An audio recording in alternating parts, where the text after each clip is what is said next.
sorry, Cassie.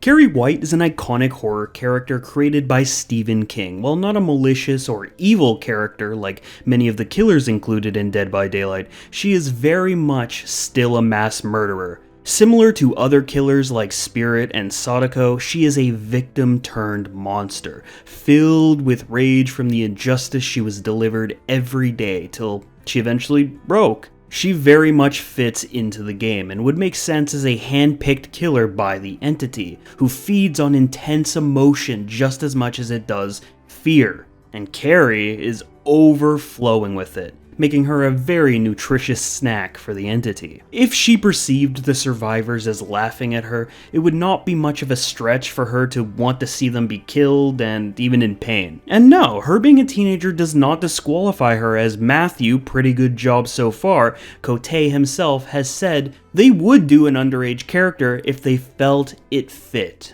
I doubt they would ever do a teenage survivor for obvious reasons, and would probably try to avoid doing underage killers, as you people just can't help yourself. But Carrie is an exception.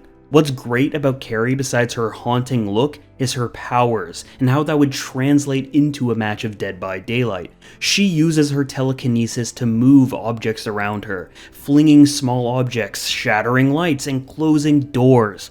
This is very much an untapped power, not really seen in Dead by Daylight as of yet. There are a lot of ways you could use telekinesis as a power, but this is just the idea that I came up with.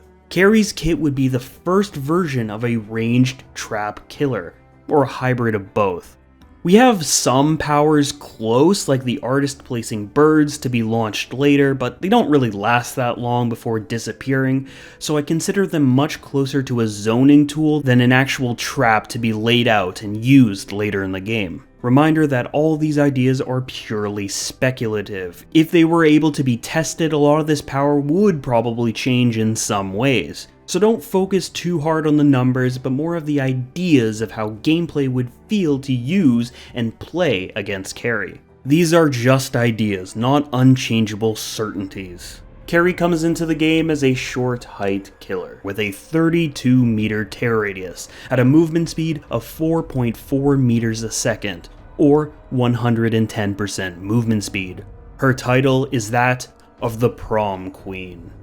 Carrie finds herself in a unique position compared to every other killer in the fog, using her powers of telekinesis to harm survivors from a distance, but also using said weapons to lay traps for unsuspecting survivors to deal with later. Carrie's power is telekinesis.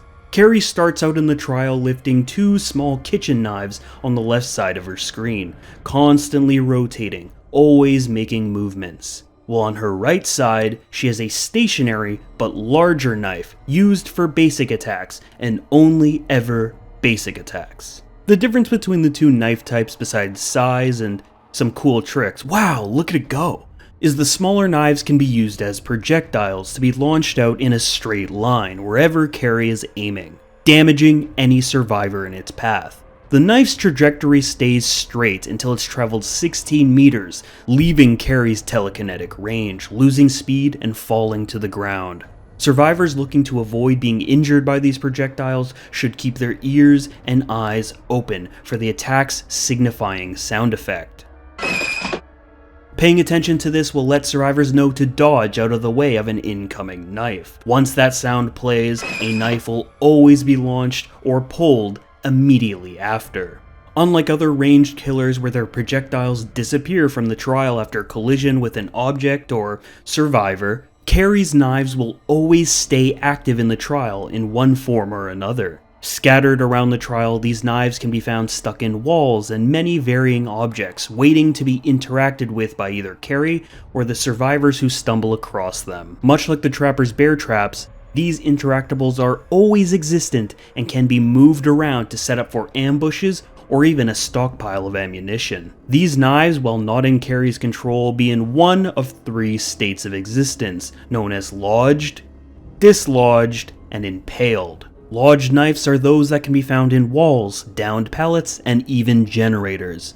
While a knife is lodged, a survivor within reach is able to dislodge a knife in a short interaction, pulling it out of the object and having it drop to the floor, no longer interactable by survivors, but still pullable by Carrie. These knives, regardless of state, can be pulled by Carrie's telekinesis towards her from a short distance. When a lodged knife is pulled from a downed pallet, it will be destroyed. A lodged knife pulled from a generator will cause a regression event, acting like a generator kick. Both of these actions, however, will require Carrie to focus harder, making her stand in place while the pull animation finishes. The further she is away, the longer it takes to start moving again. Survivors who foolishly find themselves caught between a knife and Carrie during one of her pulls will pay in blood, becoming injured or even placed into the dying state. That is easier said than done, however, as the auras of all knives will be highlighted in white, while the knives within Carrie's pull range will be highlighted in yellow. Line of sight be damned, even through walls, as long as Carrie's within range, a knife can be pulled. The pull action will end if the knife makes contact with any object, fleshy survivor or not. After Carrie hits a survivor with a knife launch, or pull, it becomes impaled into the survivor's back, causing them to be afflicted with the broken status effect, making them unable to be healed by any means until the knife is manually dislodged by a survivor or Carrie herself. Carrie can reclaim any knife from an impaled survivor if they are within line of sight and close enough to her. This will be visually indicated to Carrie when the knife is highlighted yellow. Carrie White, using all of these abilities, brings in a versatile and dangerous power that allows for various playstyles and a vast amount of skill expression, offering unique gameplay other killers don't have access to, like setting up knife traps in high traffic areas to get a surprise knife pull. The ability to pin a survivor down in a chase and still be able to regress a generator or break a pallet without losing much distance, with so much more to be discovered and explored that I may have never even imagined possible. Especially with one of her 20 unique add-ons further expanding what knife tricks Carrie can pull off. These are Carrie White's add-ons. Brown add-ons. Broken Mirror. Carrie's total amount of knives held increased by 1. Cleansing Soap. Increase the time to dislodge a knife from an impaled survivor by 1.5 seconds. Science Book. Increase the total amount of knives in the trial by 5. Burnt Decorations. Knives take 2 seconds longer to dislodge from surfaces. Yellow add-ons. Bitches Bubblegum. Survivors hit with a knife pull are afflicted with the hemorrhage and mangled status effect for 60 seconds. Bastards Beer Can. Survivors hit with a knife pull are afflicted with deep wounds. Principal's Ashtray. Impaled survivors suffer from the blindness status effect. This effect lasts for 10 seconds after the knife is dislodged. Red Cap. Knives take 4 seconds longer to dislodge from surfaces. Tommy's Poem. Impaled survivors suffer from the Oblivious status effect. This effect lasts for 10 seconds after the knife is dislodged. Green add-ons. Mother's Sewing Machine. Knives Carrie pulls towards her no longer fall to the floor but shoot behind her. Lipstick. Increase the range knives can be pulled by 6 meters. Polaroid Camera. Lodged knives reveal survivors' auras within 4 meters. Knives will now be dislodged 2 seconds earlier by survivors. Fire Hose. Impaled survivors are afflicted with incapacitated. Necklace. Carrie's total amount of knives held increased by 2. Purple add-ons. Corsage. Survivors within a 16-meter radius of an impaled survivor have their movement speed reduced by 5%. Queen's Bouquet.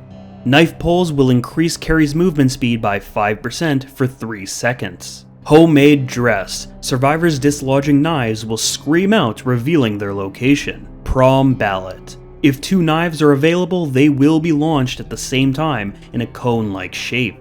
Iridescent add-ons. 5 Holy Wounds figurine. While a survivor is impaled, any lodged knife within 16 meters of them being pulled will be launched in the impaled survivor's direction instead of Carrie. Bucket of blood. Knife pulls instantly place survivors into the dying state.